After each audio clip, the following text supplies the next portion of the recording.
Good Yom Tov. Have a great holiday of Shavuot, the holiday where we receive the Torah.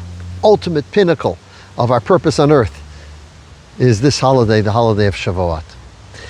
Now there's a medrash that tells us that before Hashem gave the Torah to the Jewish people, he offered it to many other nations. He went to the children of Esau and they said, what does it say in it? And God says, it says don't murder. Says no, that we were blessed with live on your sword. He goes to the children of Yishmael, but what does it say in it? Well, it says don't steal. He said, well, it says that we will, our hand will be in everybody and everybody in us. He went to the children of Ammon and Moab. And they said, what does it say in it? And they said, well, it says don't commit adultery. He says, well, if there was no adultery, we wouldn't exist. And then he finally came to the Jewish people. So there are a couple of questions on this medrash. The first is by Rabbi Yonis and Eibshis. He asks, hold on a second, isn't the giving of the Torah the proof or the expression of God choosing the Jewish people? Based on this medrash, we're last choice. He went to everyone else and they said no, so he came to us and we said yes. And the Chassam Sofer goes further. He says, hold on a second. The whole Egypt, from Abraham, was a preparation for the giving of the Torah. That was the whole point of it. So Abraham goes through 10 tests. The Jewish people are then in Egypt. And what's the point of the whole kill of Egypt is that afterwards we're refined enough to be able to receive this incredible light of the Torah. So how on the day of the chuppah, right before Hashem is giving us the Torah, he says, oh, you know what, maybe I'll choose someone else? Something doesn't make sense.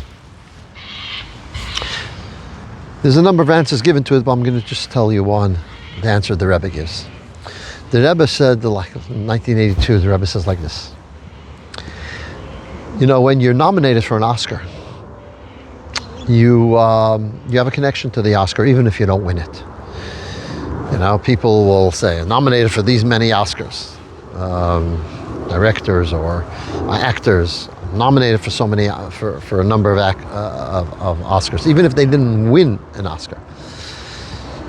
So when God offers the Torah to the nations of the world, it creates a bond, a connection between them and Torah. Even though they didn't accept it, they still have a relationship with it. There's still something to it.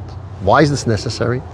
So that later when the Jewish people do their role, which is to be a light unto the nations, as Isaiah says, and share with the non-Jewish world many of the values of Torah, which are included in the 7 Noahide laws, this is not something that is from left field. This is something that they have a connection to.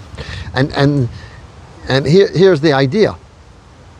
The whole concept of the giving of the Torah is that godliness put into this world an energy that's beyond the world. So from creation to the giving of the Torah, that light, that energy didn't exist. Only at the time of the giving of the Torah did we receive this incredible, intense, godly energy and light that is way, way beyond the world. Now, is that only for the Jewish people? No.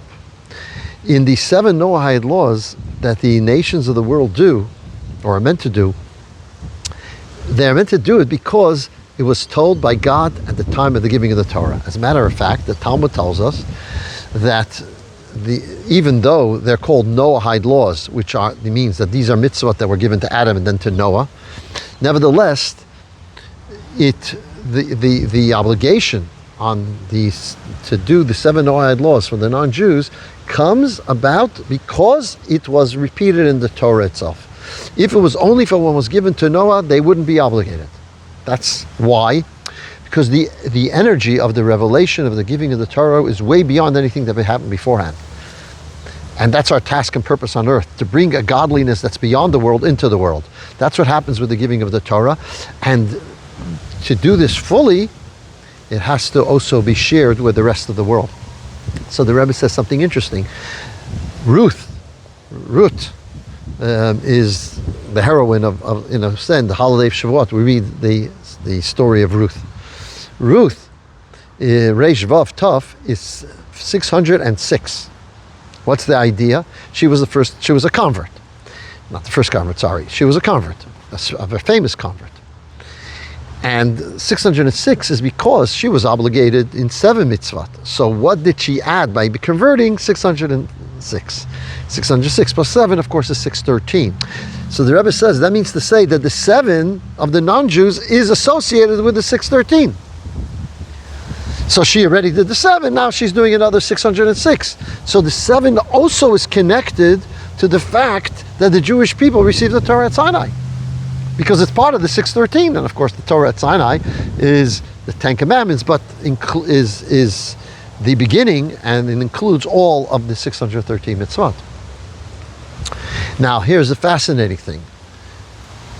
The Jewish people until lately were not able to share morality with the rest of the world. We weren't able to do so. We did it in a roundabout way by some people having good relationships, and in osmosis some of our values seeped into the rest of humanity. Well, like monotheism, of course, and value of the human life, etc., etc. There's a lot. But we couldn't actually be overtly preaching moral values because it was dangerous for a Jew in Arab lands or in Christian lands. Today, that's not the case. Even though we see so much anti-Semitism, we still have the ability to share what Judaism has to offer. As a matter of fact, we're doing so now. And therefore, that tells us that now's the time that these 7 Noahide laws, which means now's the time that the energy of godliness that is brought into the world at the time of the giving of the Torah can be fully expressed throughout the entire world. Because now we could share it with the rest of the world, so that they too can have this super rational or super worldly light and energy of Hashem. And so the Yom Tov, this holiday of the giving of the Torah, and take on to study Torah, to learn Torah, and to share Torah with everyone around you.